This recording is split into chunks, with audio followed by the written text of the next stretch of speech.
Okay, so welcome to the gluteal region mnemonic video. This is just a reminder that this video is going to contain some mnemonics that are not entirely PG, so please do not be offended when you see them.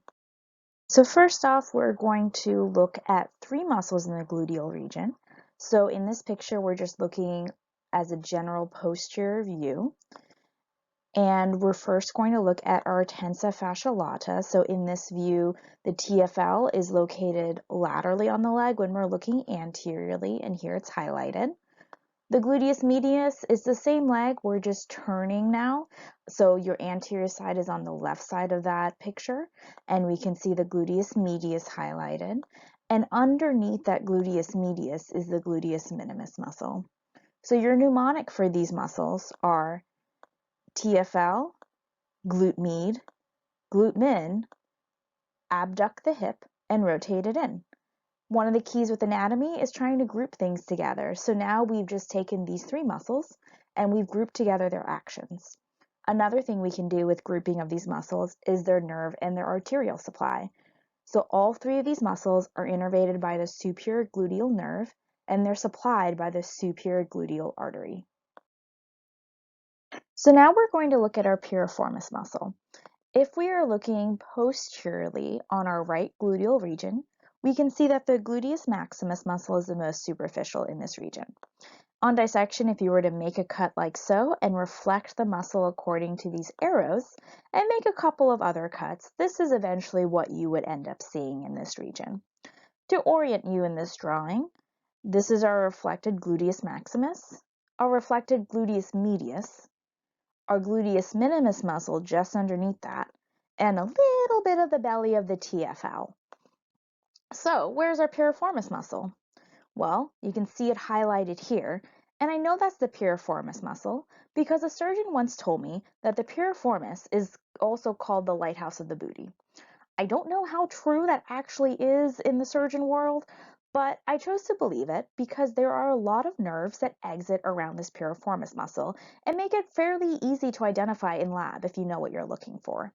So if we look at this first nerve that exits just superior to the muscle, it is our superior gluteal nerve.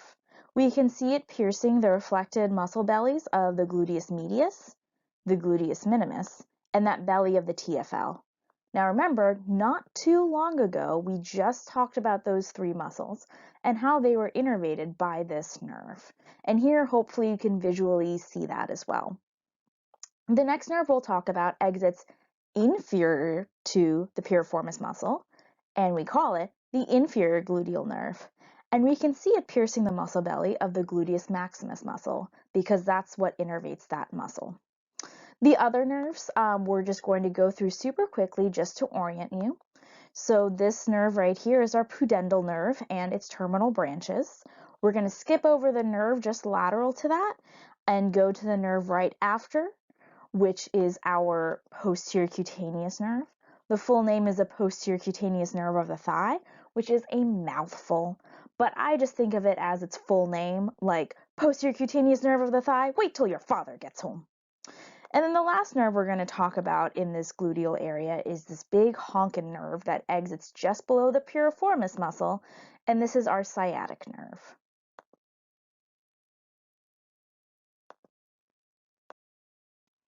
So now we're going to look at the same view and we're going to look at the lateral rotators of the hip. And we're really just going to look in this area of this view of the posterior side. So the mnemonic for the lateral rotators is P-go-go-Q.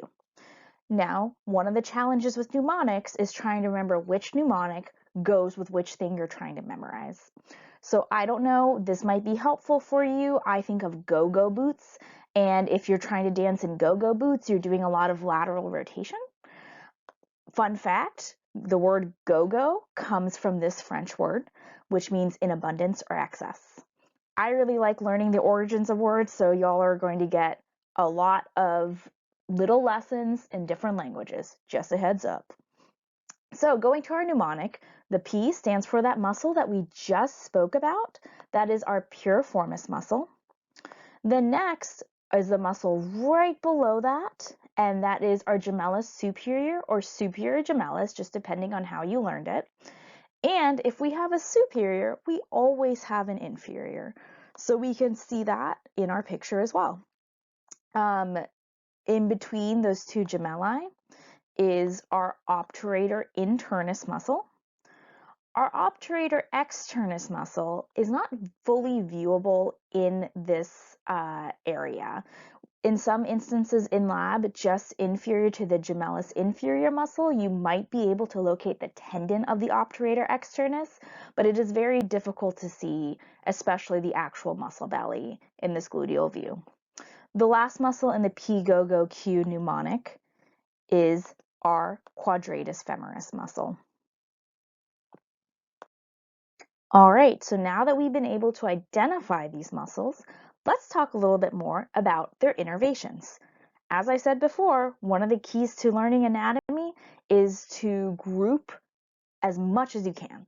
So here we're going to talk about innervations, but we're also going to group them to make it a lot easier to understand. And I'll try to point them out on the picture on the left if we can see them in this picture. So we're going to have our list of our lateral rotators, and we're going to make them smaller. And we're going to talk about our first muscle, good old piriformis. That's innervated by nerve to piriformis. How simple. If we take our next two muscles, our gemellus superior and our obturator internus, they are both innervated by one nerve, and it is called the nerve to obturator internus. That's pretty nice. On the picture to the left, we can see that nerve highlighted in pink right here, and we can see it going to both gemellus superior and obturator internus right below it. All right, our next two muscles, remember we're skipping over obturator externus because we cannot see it in this view. So we're just going to talk about gemellus inferior and quadratus femoris. These two muscles are innervated by nerve to quadratus femoris. How nice. In the picture to the left, we can see that nerve coming in here in between those transected muscles, and we can see it going to gemellus inferior right here and quadratus femoris right here. If it makes it easy to remember this grouping, you can take these two muscles and they're named by the nerve of the muscle that's most inferior. So for gemellus superior and obturator internus, it's named as nerve to obturator internus is what innervates both of them. And for gemellus inferior and quadratus femoris, they're both innervated by nerve to quadratus femoris, which between the two of them, that is the most inferior muscle. So that is the nerve that innervates both of them. Now, our obturator externus, remember we can't see it in this view, but we will talk about it just to make sure that we cover everything. So our obturator externus muscle is innervated by the posterior branch of obturator nerve. All right, so we talked about a lot of muscles in this region. Let's kind of put it all together. So one way we can put it together, again, let's group them. How many muscles do we have in total in the gluteal region? Let's add it up. We have our TFL, remember our tensor fascia lata, our three gluteus muscles, maximus, medius, and minimus, and then our lateral rotators, or our P-go-go-Q. So how many do we have? We have 10, or as I like to remember it, 2 handfuls. So why is that handy? I just remember your 2 hands going out to try to grab that booty. That's how many muscles you're grabbing, 10 muscles. All right, so that's really all I have for you all with gluteal region mnemonics, but anyone that knows me knows that I love my fair share of bad dad jokes, particularly bad dad anatomy jokes. So I have to share one with y'all. So this is one of my favorite jokes. What is the largest lateral rotator of the neck? If you'd like a minute to guess it, go ahead and pause this video. Otherwise, I'll let you know that the largest lateral rotator of the neck is the gluteus maximus. If you need to understand this a little bit more, just think. You see a gluteus maximus, really nice one walking by, and you turn your head to try to take a look. You know, if you can't get it, just ask a friend. I'm sure they will be glad to explain it to you. And now that is really all that I have for y'all. Thank you so much for watching this. We're right at the 10-minute mark. I'll see you in the next video.